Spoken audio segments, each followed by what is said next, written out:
The God was telling his people to go and exterminate other people and take over their land from them. And you will be asking yourself, which or what type of God sponsors the death of other human beings at the survival of other people?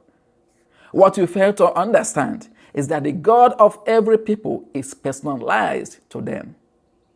Every God is indigenous to their people. This God is the collective conscience of a people. But I don't want to explain this for now. Let's continue with. On a very good day, I'll talk about this collective effort. Collective conscience of the people. God is the government of the day of the Europeans.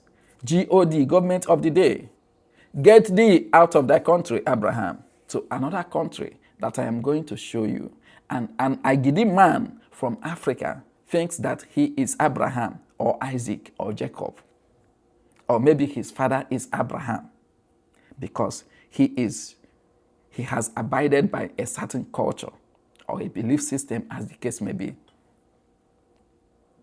Ndiara. Anyway, let's watch and see. Let's know what happened. Maybe Abraham met an empty land, a land without anybody. Let's go to verse 6. Verse 6 says, the Bible said that Abraham began his journey.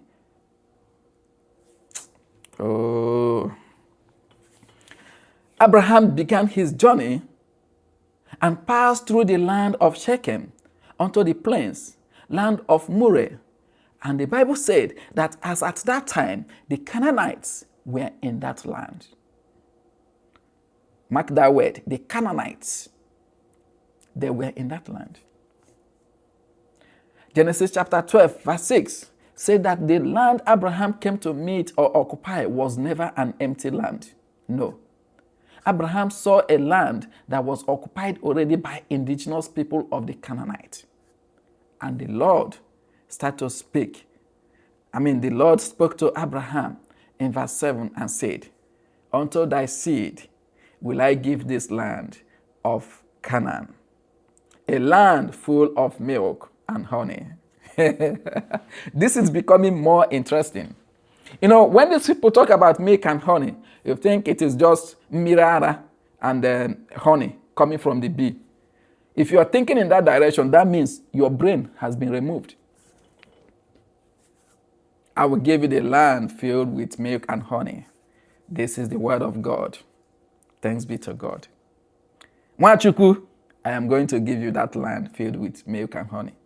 Atoro. I have always said this. The Bible is a truth, protected by armies of lie. But because your reasoning is too dwarfed, you are unable to, explore the inner understanding so you could be able to outstand. You choose to accept the life from the surface. But my assignment to you now is to give you wing. I am going to open some code. I'm going to decode some stuff so that you can take it off from there. I'm going to deepen your understanding of this book called the Bible, Manual of Colonization. God, G-O-D, government of the day, approached his son, Abraham, and he was speaking to the sons of God. Abraham, look at that land called the Canaanite. That land is filled with milk and honey. That milk and honey is not milk and honey. That milk and honey is diamond. That milk and honey is cocoa. That milk and honey is gold. That milk and honey they are mineral resources from the land of the Canaanites. The Canaanites are the Africans. That Canaanite country are Africans countries. That is people in Africa. It is a land filled with resources. Abraham is a man from England, a place where snow falls. There is no rainfall, only snows. Plants do not survive in some places.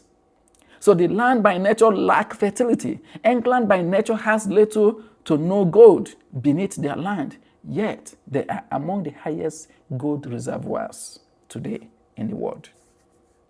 You ask yourself, what happened? How did they do this? And you have to remember that God sent Abraham to Canaanite.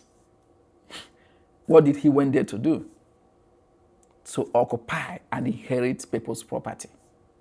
Because that land is filled with milk and honey. That is mineral resources, if you have not started thinking. There was Abraham sitting in England, and God said to Abraham, stand up and move to another country that I am going to show you, as if to say the country is an empty land. There is no human being living in that country. The Bible recorded that when Abraham landed, Abraham saw the Canaanites. Those are the people inhabiting the land. They did not beg them to take their oil. No, because they know that the people will refuse. They did not beg them to take their honey or their milk, as the case may be. That Canaanite man is a man from Nasarawa State. That Canaanite man is a man from Borno, a man from Uzowani, a man from Owerri. That Canaanites are people from Bayelsa State. That Canaanites are people from Rivers State, Kogi State. That Canaanites are people from Agbara, Ogun State. I want you to think. That Canaanites are people from Congo, a man from South Africa. Those Canaanites are people from Zimbabwe. Canaanites are people from Equatorial Guinea.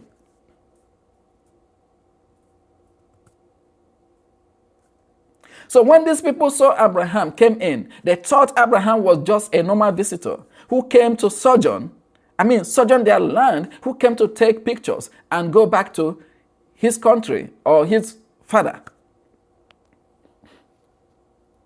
And your grandfather were seated down and then saw that Abraham came in with their bags from the ship called Jesus of Lubeck.